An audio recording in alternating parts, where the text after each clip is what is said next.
আজ ৯ই মার্চ বিশ্ব কিডনি দিবস। সারা বিশ্বে কিডনি রোগের সচেতনতা বৃদ্ধির জন্য এই দিনটি পালন করা হয়ে আসছে। এবারের কিডনি দিবসের প্রতিপাদ্য নির্ধারণ করা হয়েছে স্থূলতা ও কিডনির অসুখ, সুস্থ কিডনির জন্য স্বাস্থ্যসম্মত জীবনধারা।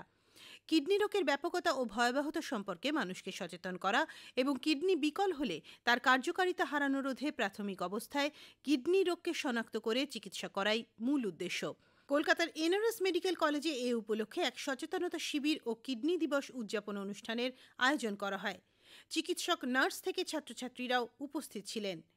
এনআরএস মেডিকেল কলেজ ও হাসপাতালের নেফ্রোলজি বিভাগের প্রধান ডক্টর পিনাকি মুখোপাধ্যায় বলেন, কিডনির কার্যক্ষমতাকে ঠিক রাখতে মানুষকে সচেতন হওয়ার পাশাপাশি কিছু নিয়মকানুন মেনে চলা উচিত প্রত্যেকের। ওভারঅল কিডনি ভালো রাখার জন্য যেগুলো সবার পক্ষেই করা দরকার সেটা হচ্ছে যে যাদের ক্ষেত্রে প্রেশার আছে, যাদের ক্ষেত্রে সুগার আছে, সেগুলো প্রথমেই কন্ট্রোলে রাখতে হবে।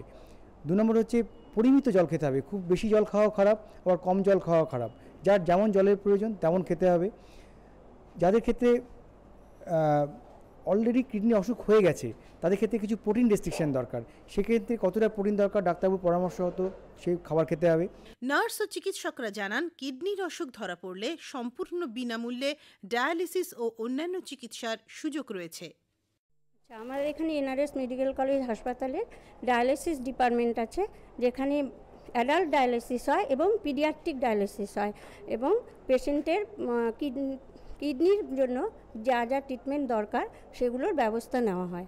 পেশেন্টের আমরা প্রেশার চেক করি, পালস রেসপিরেশন চেক করি। পেশেন্ট যদি স্টেবল থাকে, ডায়ালিসিস হওয়ার পরে আমরা পেশেন্টকে বলি যে মোটামুটি সহজপাচ্য যেগুলো খাওয়ার, হাই প্রোটিনযুক্ত খাওয়ার, যেমন মুরগির মাংস, মাছ, ডিমের সাদা অংশ, এগুলো খেতে বলি। হাই পটাশিয়াম, সোডিয়াম জাতীয় খাবার খেতে বারণ করি। প্রাইভেট সেক্টরে যেখানে অনেক খরচা আছে, সেখানে আমাদের মেডিকেল কলেজে এনআরএসে বিশেষ করে এখানে বিনা পয়সায় সব কিছুই হয়। বয়স বাড়ার সঙ্গে সঙ্গে কমতে থাকে কিডনির কার্যকারিতা।